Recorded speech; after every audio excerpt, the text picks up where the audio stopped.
നിലമ്പൂർ ഉപതെരഞ്ഞെടുപ്പിന്റെ ചർച്ചകൾ എന്തായി? PV അൻവറിന്റെ UDF പ്രവേശനം എവിടം വരെ എത്തി എന്ന് നമുക്കൊന്ന് നോക്കാം. മുബഷിർ അക്ബറും അഷ്കർ അലി കരിമ്പയും റോഷി പാലും നമുക്കൊപ്പം ചേരും. ആദ്യം നമ്മളൊരു പ്രതികരണത്തിലേക്ക് പോകുന്നു. ആ പ്രതികരണം കേട്ടുവരാം. ആ പ്രതികരണം ഇതാണ്: സ്വതന്ത്രരെ പിന്തുണയ്ക്കുക എന്നത് ഒരു പൊതുനയമാണെന്ന് നിലമ്പൂരിന്റെ തെരഞ്ഞെടുപ്പ് ചുമതലയുള്ള CPM നേതാവ് M സ്വരാജ്. സ്വതന്ത്രരെ സ്ഥാനാർത്ഥിയാക്കുന്നത് പുതിയ കാര്യമല്ല. പാർട്ടി ചിഹ്നത്തിലും സ്വതന്ത്ര സ്ഥാനാർത്ഥിയും വിജയിച്ച മണ്ഡലമാണ് നിലമ്പൂർ. ആരായാലും തെരഞ്ഞെടുപ്പിൽ വിജയിപ്പിക്കുക എന്നതാണ് LDFന്റെ ഉത്തരവാദിത്വം. സ്ഥാനാർത്ഥിയെക്കുറിച്ച് ഞങ്ങൾ ആലോചിക്കുക ഇലക്ഷൻ പ്രഖ്യാപിക്കുമ്പോഴാണ്. ചിലരുടെ കാര്യത്തിൽ ജനങ്ങൾ അർപ്പിച്ച വിശ്വാസം അവർക്ക് പാലിക്കാൻ കഴിയാതെ വന്നിട്ടുണ്ടാകും. പക്ഷേ അതുകൊണ്ട് സ്വതന്ത്രർ ഇനി പാടില്ല എന്നൊരു നിലപാട് ഒരിക്കലും സ്വീകരിക്കില്ല. അപ്പോൾ ഞങ്ങളെ സംബന്ധിച്ചിടത്തോളം സ്വതന്ത്ര സ്ഥാനാർത്ഥിയാണോ പാർട്ടി സ്ഥാനാർത്ഥിയാണോ എന്നത് ഒരു ഇടതുപക്ഷ അനുഭാവിക്കും ഉത്കണ്ഠയുള്ളൊരു കാര്യമേ അല്ല. സ്വതന്ത്രനെങ്കിൽ സ്വതന്ത്രൻ, പാർട്ടി സ്ഥാനാർത്ഥിയെങ്കിൽ പാർട്ടി സ്ഥാനാർത്ഥി, ആരായിരുന്നാലും ഈ തെരഞ്ഞെടുപ്പിൽ വിജയിപ്പിക്കുക എന്നതാണ് എല്ലാ LDF പ്രവർത്തകരുടെയും ഉത്തരവാദിത്വം, കടമ. അവരത് ഏറ്റെടുത്ത് ആവേശത്തോടെ മുന്നോട്ട് പോകുന്ന സന്ദർഭമാണ്.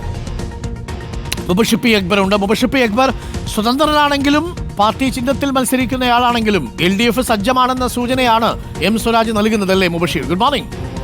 Good morning Ashkar. Good morning Roshi. Very good morning doctor Arunkumar. തീർച്ചയായും LDFനെ സംബന്ധിച്ച് സജ്ജമാണ് നിലമ്പൂരിൽ എന്നുള്ളതാണ് തെരഞ്ഞെടുപ്പിന്റെ ചുമതല കൂടിയുള്ള CPM സംസ്ഥാന സെക്രട്ടേറിയറ്റ് അംഗം M സ്വരാജ് വ്യക്തമാക്കുന്നത്. ഇടത് സ്വതന്ത്രരെ CPM പരിഗണിക്കുന്നു എന്ന ചർച്ചകൾക്കിടെയാണ് അദ്ദേഹത്തിൻ്റെ പ്രതികരണത്തിന് പ്രസക്തിയേറുന്നത്. സ്വതന്ത്രനെ പരീക്ഷിച്ചുകൊണ്ടുള്ള തെരഞ്ഞെടുപ്പുകളിലൊക്കെ തന്നെ വലിയ വിജയമുണ്ടായിട്ടുണ്ടെന്ന് സ്വരാജ് ചൂണ്ടിക്കാണിക്കുന്നുണ്ട്.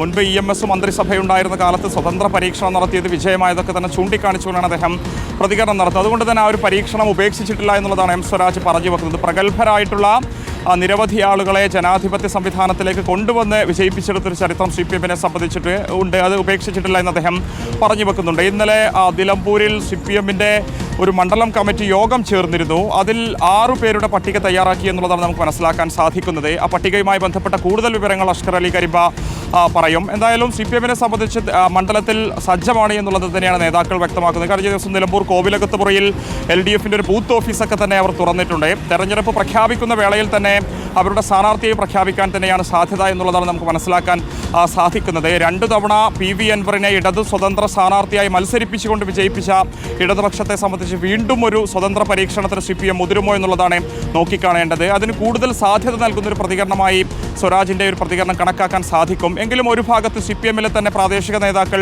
പാർട്ടി ചിഹ്നത്തിൽ പാർട്ടി അംഗമായിട്ടുള്ള ഒരാൾ തന്നെ സ്ഥാനാർത്ഥിയായി വരണമെന്നൊരു അഭിപ്രായം മുന്നോട്ട് വെച്ചു എന്നുള്ളതാണ് നമുക്ക് മനസ്സിലാക്കാൻ സാധിക്കുന്നത്. അങ്ങനെയാണെങ്കിൽ നിലമ്പൂരിലെ തന്നെ ഏതെങ്കിലും നേതാക്കളെ, പ്രാദേശിക നേതാക്കളെ പരിഗണിക്കുമോ എന്നുള്ളതാണ് നോക്കിക്കാണേണ്ടത്. തെരഞ്ഞെടുപ്പിൽ സജ്ജമാണ് ഈ LDF നേരത്തെ പറഞ്ഞിട്ടുള്ളത്. അതായത് തെരഞ്ഞെടുപ്പിൻ്റെ സമയത്തൊക്കെ തന്നെ പ്രധാനപ്പെട്ട പ്രചാരണ വിഷയമാക്കിയിരുന്ന ബൈപ്പാസ് പ്രഖ്യാപനം വലിയ ഒരു ആയുധമാക്കി മാറ്റാൻ തന്നെയാണ് ഇപ്പോൾ അവരുടെ തീരുമാനം. അത് വലിയ മുതൽക്കൂട്ടാക്കുമെന്നുള്ളതാണ് CPMന്റെയും വിലയിരുത്തൽ. അത് തെരഞ്ഞെടുപ്പിൻ്റെ പശ്ചാത്തലത്തിലുള്ള ഒരു കേവല പ്രഖ്യാപനം മാത്രമല്ല എന്നുള്ളതും സ്വരാജ് വ്യക്തമാക്കുന്നുണ്ട്. അരുൺകുമാർ.